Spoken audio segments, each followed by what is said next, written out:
함께 우리 말씀 나누겠습니다. 오늘 성서전과 41번째입니다. 따져보고 헤아려 보아라 라는 말씀의 제목으로 같이 말씀 나누겠습니다. 지난 주일에 우리는 예수님께서 한 바리새인 집에 초대를 받아가셔서 높은 자리에 앉으려고 하지 말고 낮은 자리에 앉으라 라고 하신 말씀을 우리 함께 배웠습니다. 오늘 본문은 예수님께서 바로 그 집에서 나와서 길을 가던 중에 일어난 이야기입니다. 예수님께서 많은 사람들과 함께 길을 가고 있었습니다.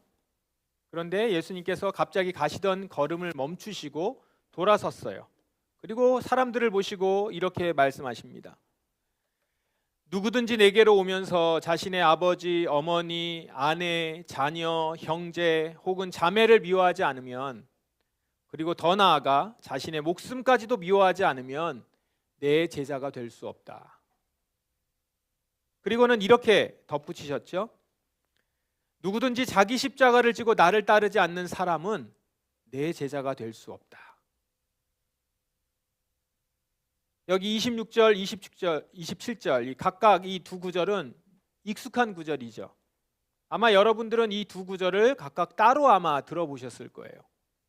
그런데 오늘 본문에서는 이 두 구절이 연이어서 나오고 있습니다.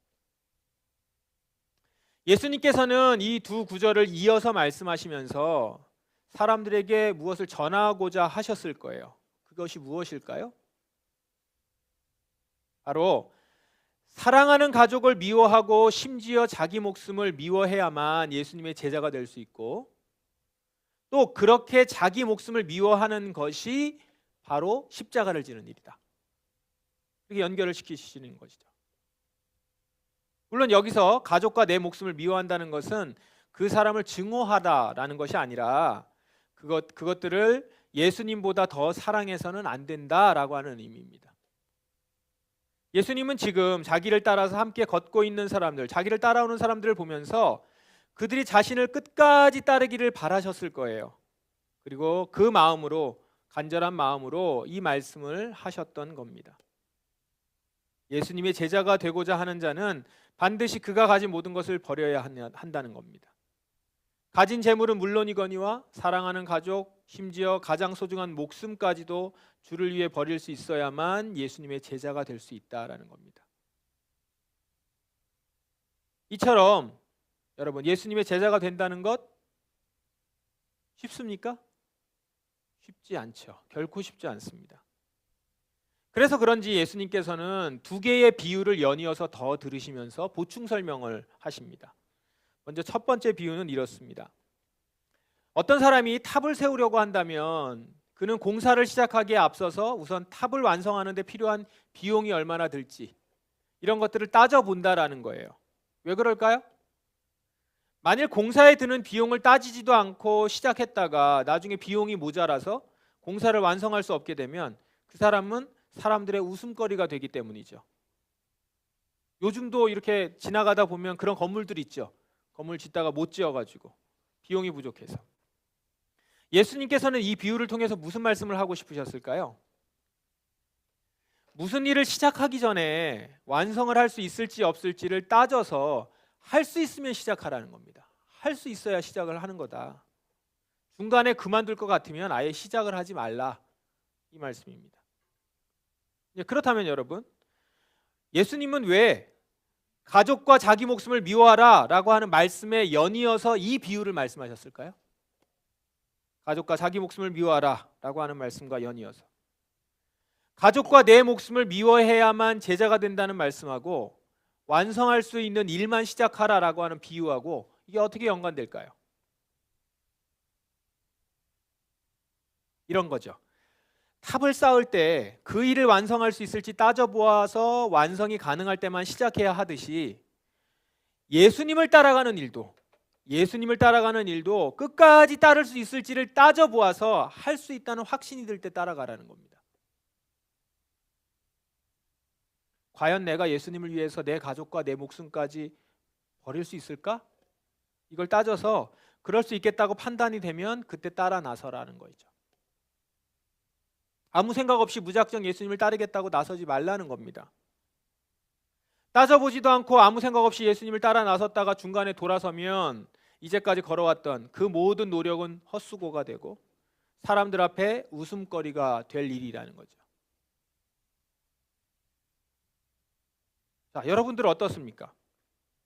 여러분들은 어떤 계기로 예수님을 따르는 제자의 길로 들어섰나요? 오늘 어떻게 여러분이 성도라는 이름을 갖게 됐습니까? 여러분 각자가 예수님을 따라서 살기로 그 결심했던 때를 한번 떠올려 보십시오. 예수님을 따르고자 결단했을 때, 내가 끝까지 주님을 따를 수 있을까? 이걸 따져 보셨나요? 예수님을 위해서 사랑하는 내 가족뿐 아니라 심지어 내 목숨까지도 미워할 수 있을지 진지하게 고민해 보시고 이 길로 들어서신 건가요? 아마도 대부분은 이런 고민들을 충분히 하지 못했을 겁니다. 한국교회의 세례교육 자체가 그런 고민들을 충분히 할 수 있도록 설계되지 않았기 때문입니다. 그냥 어릴 적부터 부모님 따라서 자연스럽게 교회를 다니다가 예수를 믿게 됐다라고 하는 분들도 있을 테고요. 아니면 누군가에게 복음을 듣고 예수 믿기로 결단했을 때에도 자기 목숨까지 미워해야 예수님을 따를 수 있다는 말, 이런 말들을 들으면서 전도를 받지는 않았을 거예요. 그저 어떻게 보면 예수 믿으면 복을 받고 천국 간다는 말을 듣고 교회에 오신 분들이 많으실 거고, 예수를 믿으면 이런 것들이 좋다라는 말, 이런 걸 들었어도 그 길을 가려면 어떤 대가를 치러야 되는지에 대해서는 아마 대부분 들어보지 못했을 겁니다. 그리고 교회 생활을 쭉 하면서도 계속 듣는 메시지가 그닥 그 전에 처음에 들었던 메시지하고 다르지 않았을 거예요. 이런 점은 그만큼 한국교회 전체 풍토가 영적으로 건강하지 못하다라고 하는 그런 반증이죠. 그러니 이제라도 오늘 이 말씀을 들으면서라도 우리가 이 부분을 더 진지하게 생각해 보아야 하지 않겠어요? 여러분이 처음 예수님을 믿겠다 결단했을 때는 아무것도 모르고 했을 수 있죠. 세례도 그렇게 생각하고 받지 않았을 수 있지만 지금 이렇게 정확하게 예수님의 가르침을 받은 다음에는 그냥 덮어놓고 지나가서는 안 될 것입니다. 이번 기회에 우리가 같이 진지하게 예수님을 따를지 말을지 그걸 고민해 보자는 거죠. 괜히 아무 생각 없이 가다가 나중에 주님을 떠나게 되면 지금까지 여러분들이 교회에서 헌신하느라고 바쳤던 소중한 시간, 물질, 에너지 다 헛된 낭비가 될 것 아닙니까? 그리고 여러분 주위에 있는 사람들에게 여러분이 보여주는 기독교가 웃음거리가 될 수도 있는 거죠. 그래서 진지하게 생각해 보십시오. 여러분은 진짜 예수님을 따를 수 있습니까? 끝까지 예수님을 따를 수 있습니까? 가족과 내 목숨보다 주님을 더 사랑할 수 있나요?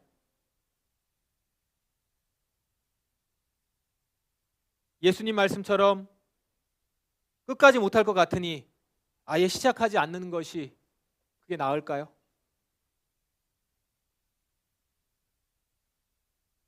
예수님은 두 번째 비유를 통해서 그건 아니라는 것을 말씀해 주십니다. 그래서 두 번째 비유가 있어요. 두 번째 비유를 볼까요? 10,000명의 병력을 가진 어떤 임금이 20,000명의 병력을 가진 왕과 전쟁을 하러 나갔어요. 그랬을 때 10,000명의 병력을 가진 임금은 뭘 한다는 거죠? 네, 자신이 가진 병력과 전술, 지리적 위치 이런 것들을 전부 따져서 계산에 넣어서 내가 지금 우리나라가 지금 그 전쟁에서 이길 수 있을지 없을지 이걸 이제 헤아려 본다는 거죠. 그래서 전쟁에서 이길 수 없겠다 판단되면 그럼 어떻게 한다고요? 아직 적군이 멀리 있을 때 특사를 보내서 평화조약을 제의할 거라는 거예요. 이게 지금 비유입니다. 싸워봐야 이길 수 없고 손해만 막심하다면 싸워선 안 되는 거죠. 현명한 왕이라면 이렇게 생각하고 이렇게 판단하고 행동할 겁니다. 왜요? 평화조약을 맺는 것이 전쟁하는 것보다 훨씬 손해가 적고 이득이기 때문에 그렇죠. 전쟁하는 이유가 뭐겠어요? 이득을 얻기 위한 건데 이득이 없으면 하면 안 되는 거잖아요. 예수님은 이 비유를 가지고 무슨 말씀을 하고자 하시는 걸까요? 무슨 일을 결정할 때 가장 중요하게 고려해야 되는 요소는 손해를 최소화하고 이득을 극대화하는 것이다 라는 거죠. 두 번째 비유가 그렇습니다. 이렇게 결정하는 것이 가장 지혜로운 결정이라는 것이죠. 따져보고 이득을 갖는 거죠. 손해는 최소화하고. 자, 그러면 이 두 번째 비유는 예수님과 그리고 나의 목숨과 그 가운데 선택하는 문제에 있어서 어떤 통찰을 줍니까? 다시 말해서 가족과 내 목숨을 버리고 주를 쫓을 것인가? 아니면 주를 버리고 가족과 내 목숨을 선택할 것인가? 이걸 결정하는 데 있어서 지금 이 두 번째 비유는 어떤 힌트를 줍니까? 이런 통찰을 주죠. 바로 손해를 최소화하고 이득을 극대화하는 방향으로 결정해라. 어떤 게 손해고 어떤 게 이득인지 그걸 따져서 이득이 되는 걸 결정하라. 이런 통찰을 줍니다. 자, 그렇다면 그 기준으로 보자면 어떻게 결정하는 것이 손해를 최소화하고 이득을 극대화하는 걸까요? 예수를 버리고 나와 가족을 선택하는 것이 이득입니까? 나와 가족을 버리고 예수를 선택하는 것이 이득입니까? 그 결정으로 보자는 거예요. 그 기준으로. 어떤 결정이 나에게 큰 이득을 주는가? 예수님은 이 얘기를 하시려고 하는 거죠. 나와 가족을 버리고 예수를 따르는 것이 내 손해를 최소화하고 내 이득을 극대화하는 결정이다라는 거예요. 왜 그렇습니까? 나와 가족을 버려야만 예수님을 따를 수 있고 예수님을 따라야만 내가 영생이 주어지기 때문이죠. 여러분, 영생을 얻는 것보다 큰 이익이 있습니까? 영생은 내가 얻을 수 있는 가장 큰 이득이죠. 그리고 그렇게 내가 영생을 얻을 때 비로소 가족들에게도 영생이 전해질 수 있는 것 아니겠어요? 소경이 소경을 어떻게 인도합니까? 반대로 내가 나와 가족을 선택하고 예수를 버리면요, 나를 포함해서 온 가족들은 영원한 형벌에 떨어짐으로써 무지막지한 손해를 입게 된다는 거예요. 영생을 잃는 것보다 더 큰 손해가 이 세상에 어디 있습니까? 그러니까 결국 예수님을 따르기 위해서 나와 가족을 미워하는 것이 실질적으로는 그리고 궁극적으로는 내 이익을, 내 이득을 극대화하는 결정이라는 것이죠. 죽으면 살게 되지만 살고자 하면 죽는 것이 하나님께서 우리를 다스리시는 통치 원리이기 때문이죠. 여러분, 기독교는 손해보는 종교가 아닙니다. 기독교는 이득을 얻는 종교입니다. 우리 하나님은 이기는 하나님, 부요하신 하나님이시지 결코 지고 잃는 분이 아니세요. 우리가 말씀을 따르다 보면 기독교가 지는 종교 같고 비우고 버리는 종교라는 생각을 하게 되곤 하죠. 그렇게 생각하는 건 아마도 예수님께서 자주 높아지려 하지 말고 낮아져라, 얻으려 하지 말고 버려라 이렇게 말씀하셨기 때문입니다. 지난주에도 이 말씀을 또 나눴잖아요. 하지만 예수님께서 낮아지고 버리라고 하신 이유가 뭐예요? 낮아지고 버리는 것 자체가 목표여서가 아니죠. 낮아지고 버려야지만 진정 높아질 수 있기 때문에, 높아진 자리로 올라갈 수 있기 때문에 낮아지고 버리라는 거예요.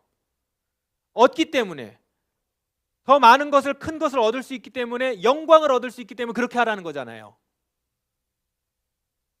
넌 원래 낮은 존재야, 그러니까 낮은 데가 있어 라고 하는 게 아니고, 그렇게 하면 너를 높여줄 거야. 그렇게 높임받는 거가 목적이 되기 위해서, 그게 목표이기 때문에, 목적이기 때문에 지금 낮은 자리에 가라는 거예요. 그래서 속된 말로 하나님을 믿는다는 것은 남는 장사지 손해보는 장사가 아니란 말입니다. 땅과 그 안에 있는 모든 것이 여호와의 것이고 세상과 그 안에 사는 모든 것이 여호와의 것이지 않습니까? 우리 하나님은 힘세고 용맹스러운 용사이시며 전쟁에 능하여 하늘 군대를 다스리시는 영광의 왕이지 않습니까? 그러므로 여러분, 오늘 선택하는 거예요. 예수님과 나 사이에서 왔다 갔다 양다리 걸치기를 그만하고 예수님인가 나인가 결정하시기 바랍니다. 생각 없이 이리 왔다가 저리 갔다가 하면서 소중한 인생 낭비하지 말고 정말 진지하게 사실을 직면해서 과연 내가 끝까지 예수님을 따를 수 있을지 따져보십시오. 그런데 이때 가장 중요한 따지는 기준, 판단 기준이 뭐라고요? 무엇이 손해를 최소화하고 더 큰 이익을 주는가? 그것을 따져보고 헤아려 보아 결정하는 것이죠. 무엇이 이득인지 따져보지 않으니 계속 나와 하나님 사이에서 왔다 갔다 하는 것 아니에요. 결국 현명한 사람이 예수를 믿는 겁니다. 단지 순종적인 사람들이 예수님을 믿는 것이 아니라 정확히 손해와 이득을 계산할 줄 아는 명석한 자가, 똑똑한 자가 주님을 따르는 겁니다.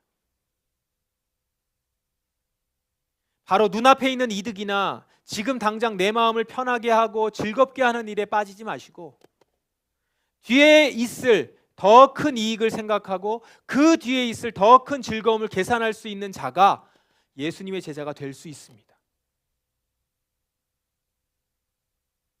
바라고 원하기는 여기 계신 우리 포도나무 지체들 모두에게 하늘의 총명과 지혜가 임해서 이득이 되는 선택을 하실 수 있기를 바랍니다. 여러분이 자신과 가족을 사랑하면 결국 모든 것을 잃는 최악의 손해자가 될 것입니다. 희생이 불가능한 파산자가 되는 것이죠. 반대로 여러분이 자신과 가족을 미워하고 예수님을 따르면 결국 모든 것을 얻는 승리자가 될 것입니다. 하늘나라는 아무리 많은 돈으로도 그 누구의 목숨으로도 살 수 없기 때문입니다. 하나님께서는 모세를 통해서 이스라엘에게 이렇게 호소하셨습니다. 보시오, 내가 오늘 여러분에게 생명과 복, 죽음과 멸망의 길을 내놓았소. 여러분의 하나님 여호와를 사랑하시오.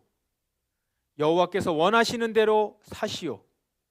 여호와의 명령과 규례와 율법을 지키시오. 그러면 여러분은 살고 번성할 것이오. 그리고 여러분이 들어가 차지할 땅에서 복을 내려주실 것이오. 그러나 여호와를 따르지 않고 여호와의 말씀에 귀 기울이지 않으며 다른 신들에게 절을 하고 섬기면 내가 분명히 말하지만 여러분은 망할 것이오. 모세가 이스라엘에게 했던 말씀입니다. 하나님께서 모세를 통해서 하신 말씀이죠.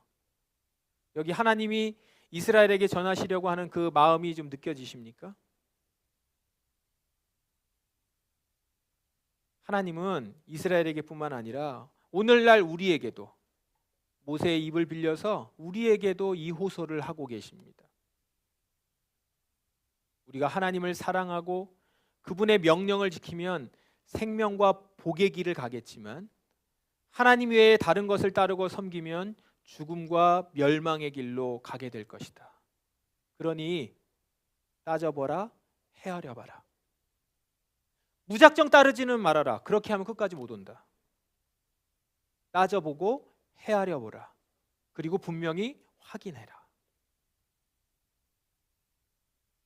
여러분, 이제 우리 무작정 따르지 마시고 따져보고 헤아려 보십시다. 그리고 분명히 확인하십시다. 그래서 나를 버리고 주님을 쫓아가는 길이 나에게 가장 큰 이득이 된다는 사실을 확인하고 끝까지 예수님을 따라서 가는 그런 주님의 명철과 총명으로 끝까지 주님을 따라서 갈 수 있는 여러분 되시기를 주님의 이름으로 축원합니다. 함께 기도하겠습니다. 이 시간 기도하십시다. 주님, 한 번 더 이 자리에서 제가 주님을 따르는 그 길 끝까지 내가 따를 수 있을 것인가 돌아보기 원합니다. 생각하겠습니다.